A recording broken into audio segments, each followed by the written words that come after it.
नमस्कार दोस्तों, स्वागत है आप सभी का हमारी YouTube चैनल जीके जोन में। आज के इस सेशन में हम लोग एक इम्पॉर्टेंट टॉपिक करने वाले हैं। इस टॉपिक का नाम है रिमोट सेंसिंग। बस ये समझ लीजिएगा, रिमोट सेंसिंग बहुत ही हाई प्रोबेबल क्वेश्चन है। जेपीएससी 2024 के मेंस परीक्षा में रिमोट सेंसिंग और जीआईएस, ये दोनों में से एक क्वेश्चन तो निश्चित रूप से आने की संभावना है। यानी समझ लीजिए बहुत 99.9% चांस है कि रिमोट सेंसिंग या जीआईएस या दोनों आ सकता है। तो इस क्वेश्चन को मैंने बनाने में काफी समय लिया। लगभग मुझे 2 से 3 दिन पढ़ना पड़ा, एक एक चीज मुझे बारीकी से समझना पड़ा, तब जाकर ये नोट्स मैंने बनाया है। आप देख सकते हैं, नोट्स में दिखाता हूँ आपको। बहुत ही विस्तृत और बृहद रूप से मैंने इसको बनाया है और बहुत ही अच्छा नोट्स है। मतलब कई सारे किताब, इंटरनेट, इसरो की वेबसाइट, सब छान मार के ये मैंने तत्व निकाला है। हालांकि मेरे पास और भी कंटेंट मैं बना सकता था, लेकिन उसको मैंने स्किप किया। बहुत ज़्यादा इसमें घुसाने की ज़रूरत नहीं थी, थोड़ा मैंने लिमिट किया अपने कंटेंट को, इस वजह से इस रूप में ये दिख रहा। तो आज सुदूर संवेदन यानी रिमोट सेंसिंग थोड़ा बहुत हम लोग इस सेशन के माध्यम से समझेंगे, और इस नोट्स को भी आप प्राप्त कर सकते हैं। इस नोट्स को प्राप्त करने के लिए आप मुझे इस नंबर पे संपर्क कर सकते हैं, 8935832444। इस नंबर पे आप संपर्क कर सकते हैं, व्हाट्सएप में भेज सकते हैं। तो वहाँ पे मैं आपको प्रक्रिया बता दूंगा कि आप मेरे जो पेपर 3, 4, 5, 6 का नोट्स है वो परचेज कर सकते हैं मात्र 500 रुपया में। और ये 500 रुपया मतलब आपको ऐसे ऐसे क्वेश्चन कुछ करवा देगा जो एग्जाम में हूबहू छपने वाला है। ठीक है, चलिए सेशन स्टार्ट करते हैं। सुदूर संवेदन यानी रिमोट सेंसिंग वह प्रक्रिया है जिसमें उपग्रह, विमान, ड्रोन या अन्य प्लेटफॉर्म पर लगे सेंसरों के माध्यम से किसी वस्तु या क्षेत्र की सतह के बारे में जानकारी एकत्रित करते हैं बिना संपर्क में आए। याद रखिए, ध्यान रखिएगा, संपर्क में आना नहीं है, भौतिक संपर्क नहीं होता है। यानी सतह के बारे में अगर जानकारी एकत्रित कर रहे हैं ड्रोन से या फिर उपग्रह से या विमान से, किसी भी माध्यम से, सेंसर के थ्रू, तो सतह से हम टच में नहीं आते हैं, सतह या वस्तु से संपर्क में नहीं आते, रिमोटली सब कुछ होता है। नाम ही है रिमोट सेंसिंग। रिमोट से संवेदन होता है और उस संवेदन के जरिए रिमोटली सेंसर से संवेदन करके हम जानकारी को एकत्रित करते हैं। जानकारी जो है, यह जानकारी सेंसरों के माध्यम से प्राप्त की जाती है जो विकिरण जैसे प्रकाश या रेडियो तरंगों का उपयोग करते हैं। सेंसर कैसे करेगा? सेंसर ऑब्वियसली बहुत रेडियो तरंग भेजेगा, प्रकाश तरंग भेजेगा, ठीक है, विद्युत चुंबकीय तरंग भेजता है। इन सारे तरंगों के माध्यम से सेंसर जो है उस वस्तु या जगह के बारे में जानकारी एकत्रित करता है। इस तकनीक का उपयोग जो है पृथ्वी की सतह, वायुमंडल, महासागरों के बारे में, चट्टानों के बारे में, पर्वतों के बारे में जानकारी प्राप्त किया जाता है। अब देखिए, सक्रिय और असक्रिय दो तरह के रिमोट सेंसिंग के प्रकार है। एक होता है सक्रिय, दूसरा होता है असक्रिय, जिसको बोलते हैं एक्टिव सेंसर्स, एक को बोलते हैं पैसिव सेंसर्स। इन दोनों के बीच का अंतर बस इतना है कि इसको ऊर्जा स्रोत की कार्यप्रणाली होता है। इन जिनके बीच का अंतर क्या होता है, उनके ऊर्जा स्रोत और कार्यप्रणाली से होता है। ठीक है, जैसे एग्जांपल के तौर पर मैं समझाऊं कि सक्रिय सेंसर होता क्या है। तो सक्रिय सेंसर बेसिकली एक्टिव सेंसर वो सेंसर्स होते हैं जो खुद ऊर्जा जनरेट करते हैं। बेसिकली पहले ये डायग्राम से समझा दूं आपको, डायग्राम से समझेंगे। जैसे ये रिमोट सेंसिंग की जो प्रक्रिया है ना, तो देख रहे होंगे यहाँ पे ऊर्जा का स्रोत सूर्य है। यानी सूर्य की किरणें धरती पे आई और वो किरणें परावर्तित होकर सेंसर के पास गई। तो कुछ पैसिव सेंसर यानी निष्क्रिय सेंसर क्या होते हैं, वो सूर्य की किरणों पे डिपेंडेंट रहते हैं, निर्भर होते हैं। लेकिन एक्टिव सेंसर क्या होते हैं, वो खुद ही परावर्तित करते हैं। यानी एक्टिव सेंसर जो है ना, ये वाला बताता हूं, ये एक्टिव सेंसर्स खुद ऊर्जा जनरेट कर लेते हैं, खुद विद्युत चुंबकीय तरंगों को वो भेज देते हैं खुद ही। तो इसी वजह से ये एक्टिव सेंसर बोलते हैं इसको। वस्तुओं या सतहों से परावर्तित ऊर्जा को मापते हैं। ये सेंसर किसी बाहरी प्रकाश स्रोत पर निर्भर नहीं होते और दिन और रात दोनों समय में कार्य कर सकते हैं। क्योंकि देखिए, ये खुद जब ऊर्जा जनरेट कर रहे हैं तो रात हो या दिन हो इससे फर्क नहीं पड़ता। लेकिन अगर जो सेंसर सूर्य के किरणों पे डिपेंडेंट है, निर्भर है, उसको तो सूर्य की किरणें तो दिन में ही मिलेगी, रात में तो मिलेगी नहीं, इसलिए वो रात में काम नहीं करते हैं वो। ठीक है, विशेषता क्या है?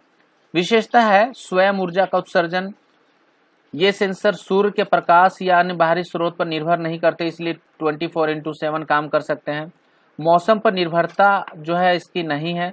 सक्रिय सेंसर जो है बादलों, धुंध और अन्य मौसम स्थितियों में भी प्रभावी होते हैं। तो ये सक्रिय सेंसर है के बारे में हमने जाना और उसकी विशेषताओं के बारे में जाना, और कुछ टेक्नोलॉजी यूज किया जाता है इस सेंसर में, सक्रिय सेंसर में, एक्टिव सेंसर में, वो हम लोग देख लेते हैं। रडार और लिडार ये दो टेक्नोलॉजी है जो रिमोट सेंसिंग की तकनीक है, जो कि एक्टिव सेंसर में यूज किया जाता है। ये ऊर्जा का उत्सर्जन करके, परावर्तन करके मापते हैं वस्तुओं की सतह से जो टकरा कर वापस आते हैं, उसके आधार पे इसका मापन होता है। रडार, रडार देखिए क्या होता है। रडार को फुल फॉर्म में बोलते हैं रेडियो डिटेक्शन एंड रेंजिंग। एक ऐसी तकनीक है जो रेडियो तरंगों का उपयोग करके वस्तुओं की स्थिति, गति और अन्य विशेषता का निर्धारण करती है। जबकि लिडार टेक्नोलॉजी अभी बहुत ही प्रचलन में है। लाइट डिटेक्शन एंड रेंजिंग बोलते हैं इसको। लेजर बीम का उपयोग करके दूरी और अन्य विशेषताओं का निर्धारण करते हैं। तो ये लिख दीजिएगा, रडार और लिडार। वैसे और भी बहुत सारे तकनीक यूज होता है इस एक्टिव सेंसर में, लेकिन थोड़ा लिमिट करने के लिए इतना ही हमने लिखा। अब पैसिव सेंसर मैंने ऑलरेडी बता दिया कि वे सेंसर होते हैं जो स्वयं ऊर्जा उत्सर्जित नहीं करते हैं, बाहरी स्रोत पर निर्भर करते हैं, जैसे सूर्य के आने वाले विकिरण। ठीक है, इसके वजह से क्या होता है, वही बाहरी विकिरण का उपयोग करके वस्तुओं या सतहों की जानकारी एकत्रित करते हैं। और निष्क्रिय सेंसर विभिन्न स्पेक्ट्रल बैंड्स में कार्य कर सकते हैं, जैसे दृश्य, अवरक्त और थर्मल इंफ्रारेड। ठीक है, और इसकी विशेषता देख लेते हैं फटाफट। बाहरी स्रोत पे, बाहरी ऊर्जा स्रोत यानी सूर्य या अन्य प्राकृतिक स्रोत पर निर्भर रहते हैं। ये दिन के समय काम करते हैं। मौसम की संवेदनशीलता होती है, यानी बादल, धुंध और अन्य मौसम स्थितियां इन सेंसर की कार्य क्षमता को प्रभावित करती हैं, क्योंकि बादल है तो मान लीजिए सूर्य की किरणें धरती पर पहुंच नहीं सकती है, तो ये सब स्थितियां जो है इनको इफेक्ट करती है, प्रभावित करती है। अब निष्क्रिय सेंसर के कुछ प्रकार देख लेते हैं। ऑप्टिकल इमेजिंग सेंसर उपकरण है, thermal infrared sensor, hyper spectral sensor. ठीक है, ये क्या है, ये सेंसर दृश्य, अवरक्त और अन्य स्पेक्ट्रल बैंड्स में सूर्य के प्रकाश को मापते हैं, जो सतह से परावर्तित कर देते हैं। थर्मल, इंफ्रारेड और हाइपर स्पेक्ट्रल इस तरह से पढ़ सकते हैं। अब देखिए, सबसे इंपॉर्टेंट है रिमोट सेंसिंग की प्रक्रिया में, रिमोट सेंसिंग का जो क्वेश्चन है उसमें रिमोट सेंसिंग की प्रक्रिया, इसको समझना बहुत जरूरी है। देखिए ये सेंसर है और ये ऊर्जा का स्रोत है। ऊर्जा यहाँ से जो सूर्य की किरणें धरती को, यानी टारगेट को, लक्षित वस्तु को या जगह को टारगेट की, यहाँ से ये परावर्तन हुआ और ये सेंसर ने रीड किया। सेंसर जो है यहाँ से अपने डेटा को भेज दिया, जो प्रोसेसिंग स्टेशन है धरती पे, वो चला गया। फिर से यहाँ से डेटा आ गया एनालिसिस विंग को, और एनालिसिस विंग ने उसको कुछ उपयोगकारी डेटा में कन्वर्ट करके उसको एप्लीकेशन में फिर भेज दिया। तो ये इस तरह से इसका जो है फंक्शन होता है। अब इसी को यहाँ पे थोड़ा सा मैं आपको दूसरा एंगल से समझाऊं। अब मान लीजिए यहाँ पे ये वाला सेंसर है ना, खुद ही ऐसे भेजा और फिर इसको परावर्तित हो गया। यहाँ पे एक चाहे तो इसको भी बना सकते हैं, तो ये हो जाएगा एक्टिव सेंसर, जो खुद टारगेट को इलेक्ट्रोमैग्नेटिक वेव्स भेजा और वो खुद ही उसको अब्जॉर्व करके फिर यहाँ इसको वापस इधर जो प्रोसेसिंग स्टेशन है धरती पर है सतह पे, वहां पे उसको भेज के और फिर आगे की प्रक्रिया इस तरह चली। तो ये इस तरह से डायग्राम है। आप होपफुली ये डायग्राम आपको समझ में आ गया होगा क्या है। ठीक है, रिमोट सेंसिंग, इसी को हमने थोड़ा यहाँ पे ये जो प्रोसेस है ना, इस प्रोसेस को हमने लिख दिया है कि ऊर्जा स्रोत यानी सक्रिय सेंसर स्वयं ऊर्जा उत्पन्न करते हैं, जैसे रडार। निष्क्रिय सेंसर बाहरी ऊर्जा स्रोत पर निर्भर करते हैं। तो ये एक नंबर ऊर्जा स्रोत का विवरण दे दिया। ऊर्जा स्रोत का उत्सर्जन या परावर्तन हुआ, यानी ऊर्जा स्रोत जो सतह से टकराती है फिर परावर्तित होती है या उत्सर्जित होती है, उसकी विशेषता पर निर्भर करती है, जो वस्तु की विशेषता पर निर्भर करती है ऑब्वियसली। तो ये थोड़ा हमने डिस्क्रिप्शन दिया। अब सेंसर डेटा द्वारा डेटा संग्रहण हुआ। सेंसर क्या किया, जो परावर्तित विकिरण थी उसको ग्रहण किया, कुछ अवशोषित वस्तु द्वारा अवशोषित हो गई, और कुछ जो है वायुमंडल में थोड़ा बहुत विचलन भी हुआ, और उसके बाद जो है फाइनली सेंसर के पास गया। सेंसर उस डेटा को रिसीव करके फिर उसको नीचे जो है ट्रांसमिट करते हैं। डेटा का ट्रांसमिशन और रिसेप्शन भी सेंसर वही वाला है। सेंसर द्वारा एकत्रित डेटा को रिसीविंग स्टेशन पर भेजा जाता है, यानी जहाँ पे धरती पे रिसीविंग स्टेशन बना हुआ, और उपग्रह डेटा को पृथ्वी पर स्थित ग्राउंड स्टेशन तक ट्रांसमिट करते हैं। ठीक है, डेटा प्रोसेसिंग होगा। अब जब सेंसर जो है धरती पे भेज चुका है ट्रांसमिशन और रिसेप्शन सेंटर पे, उसके बाद डेटा प्रोसेसिंग होगा। डेटा प्रोसेसिंग का कुछ कुछ हिस्सा है कैलिब्रेशन, करेक्शन।